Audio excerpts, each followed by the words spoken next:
Well, summer is here. The legislature is over.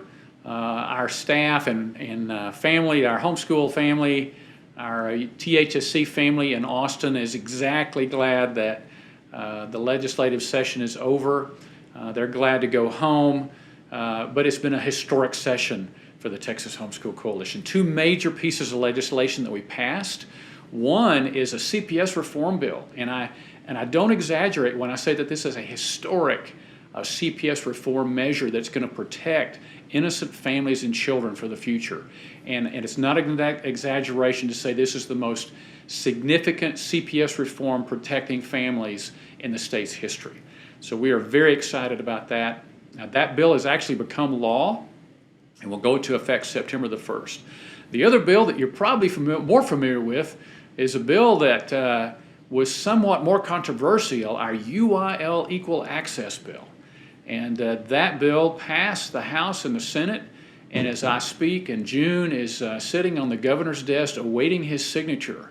And so we are very excited about that. And the interesting thing that happened in the course of this session, it goes back to the pandemic from last year. And I don't have to tell you all remember how the schools were forcing people to attend online. These kids were having to spend 6 hours a day in front of the computer screens. And about this time last year, we started seeing our call volume triple. And in July and August, we saw an explosion of homeschooling.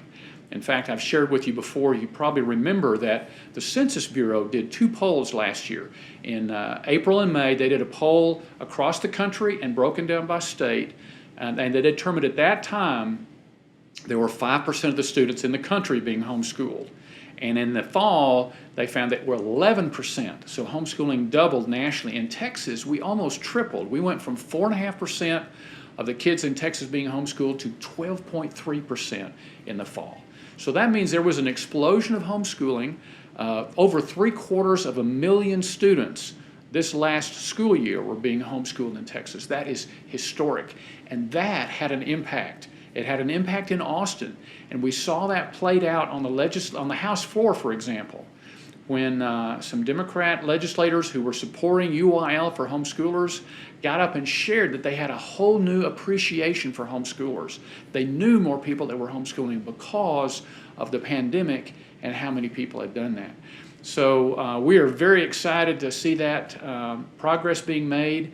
We saw for the first time major newspapers in Texas, the Dallas Morning News, the Fort Worth Star-Telegram, doing editorials supporting our equal access for UIL for homeschoolers, and the Houston Chronicle printed an op-ed piece in support as well. So I think all of this bodes well for homeschooling. We are seeing not only an explosion of homeschooling, we are also seeing increased support of homeschooling, and that is bipartisan support. One of the things that you may not have heard is that what this polling by the Census Bureau showed is that the greatest growth among homeschooling demographically was among minority students. So black families went from 3%, or black students from 3% of the students in Texas or nationally being homeschooled to 16%. That's an explosion. And the same thing among Hispanic students. So we are indeed seeing an explosion of homeschooling. It's beneficial for all of us. The big question everybody's asking is, will these people continue to homeschool? And all over the state, we saw almost every school district in the state of Texas do enrollment declining. And most people gave a reason for that these families were going to homeschooling. So it will be interesting to see if this continues. Our organization is doing everything we can. You should go to thsc.org, become a member, look at all the benefits and support we have for homeschooling families.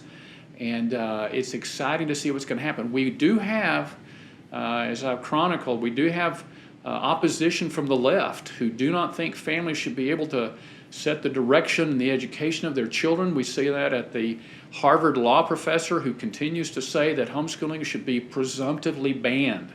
In other words, each family would have to specifically get permission from the state to homeschool. And what we say in Texas is that will happen over my dead body. That is not going to happen in the state of Texas. So I hope you'll click on the links below for more information, become a member at thsc.org, look at all the support we have for homeschool families, and thank you for helping us keep Texas families free.